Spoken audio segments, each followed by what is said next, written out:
What you're going to hear about today is nothing short of a miracle. Greetings, fourth graders. I have a bonus math lesson for you today. And all you're going to need is your homework and remembering workbook, not the regular math workbook. This is the thin one that's not in color. So you'll need that and a pencil. I'll just wait right here till you're back. Okay, you've made it back. Good. Rounding. It's good to get a little extra practice in rounding because the workbook didn't give us many problems to work with. So in the real world, rounding can be pretty helpful. For instance, if I was going to buy t-shirts for our class for a party, and there are 27 of you, I might round that up to 30 just in case one of the sizes was wrong or the shirt didn't come out okay. I would never round it down to 25 because we wouldn't have enough t-shirts for everybody. So you do use rounding in the real world.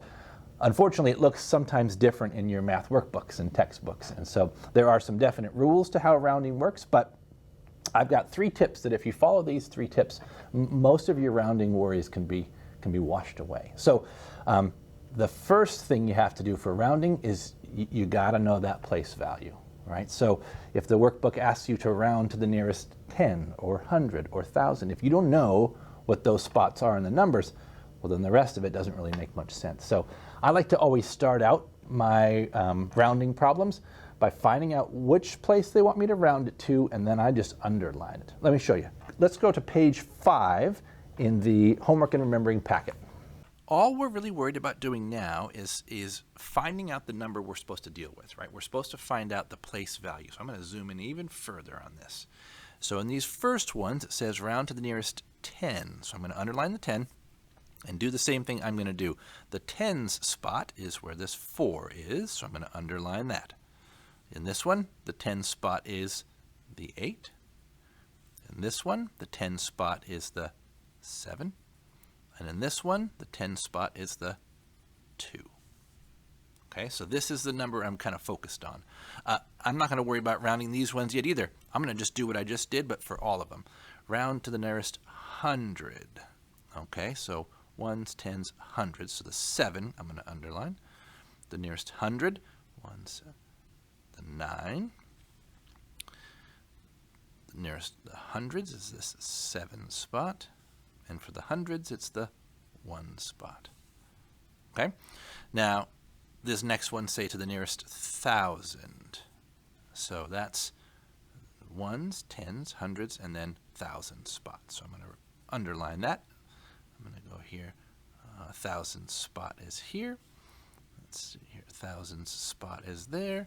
And 1,000 spot is here. Okay, now that we got all those places underlined, the next thing I like to do is I like to kind of see what my options are. I want to see what it would look like if I rounded up and what it would look like if I rounded down. But truthfully, rounding up and down, the rounding down part, I think it's almost like it's misnamed. Because, for instance, let's say I had the number 435, and I was going to be rounding it to the nearest 100. So I would underline that 4 in the 400. And so the question is, should I round it up or should I round it down?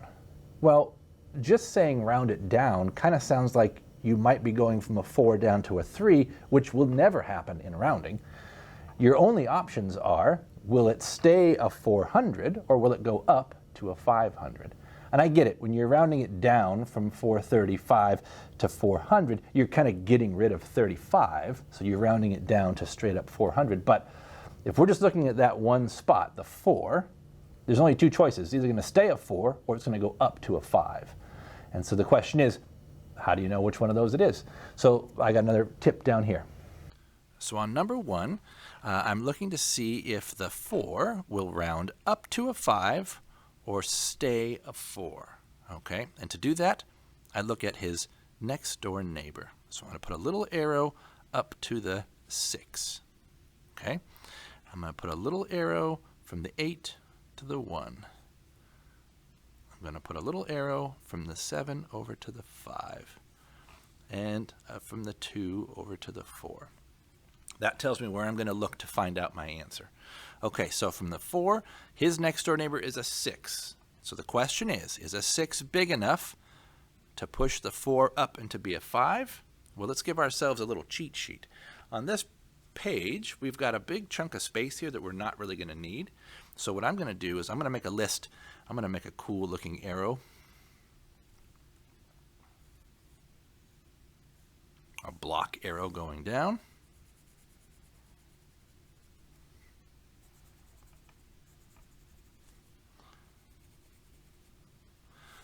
And I'm going to make a block arrow going up.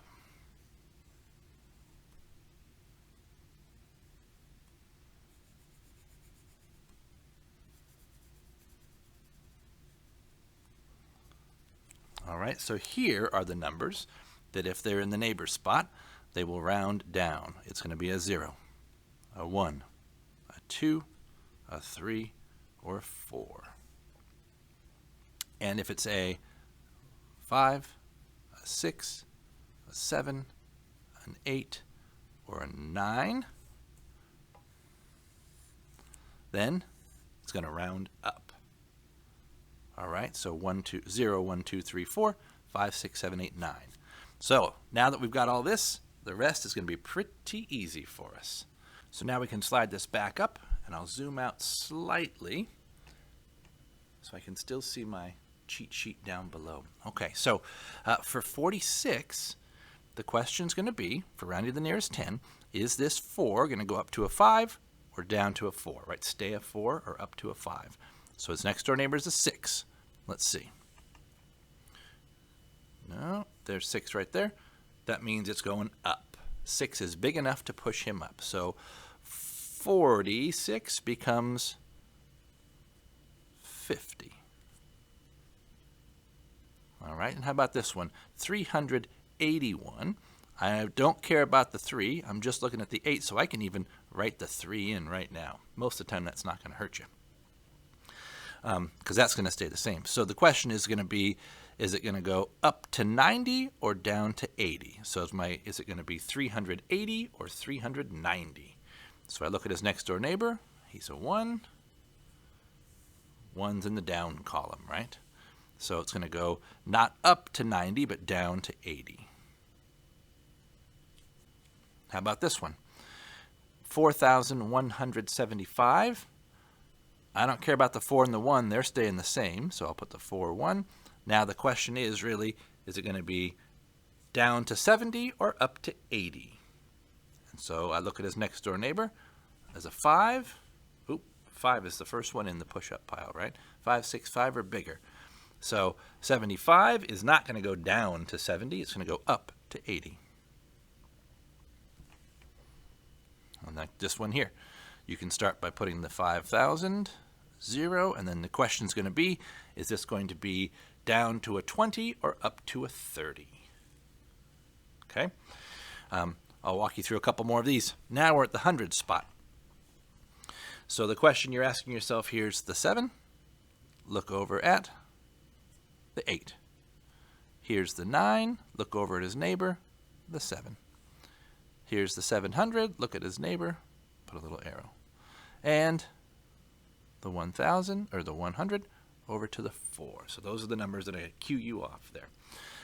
So 789, is it going to be 700 or up to 800? So we look at his neighbor. An 8, that's pretty big, right? If it's 5 or more, 8's down here in this list. He's going up. So 700 or up to 800, well, that's going to be an 800. 900 or maybe up to 1,000. 2,759, well, the 2,000 is going to stay the same. So is it going to be 700 or up to 800? That's your question. How about this one? 3,148. If I put the 3,000 in, is it going to be 3,100 or up to 3,200? You can tell by looking at the next door neighbor. Last bit here, we're in the thousands spot. 6,000, look at his next door neighbor. Is it going to be 6,000 or up to 7,000? Well, his neighbor's 5, and is 5 big enough? Yep, 5's big enough to push him up. So this is going to be 6,000 or up to 7,000. He's up to 7,000. 4,000 or up to 5,000. Look at the neighbor. 8,000 or up to 9,000. That's a 0, that's pretty small. And 2,000 or up to 3,000. This number will tell you. All right, so the ones we didn't do together in numbers 1 through 12, go ahead and work on those rounding questions. 13 through 18 are greater than, less than, equal to problems.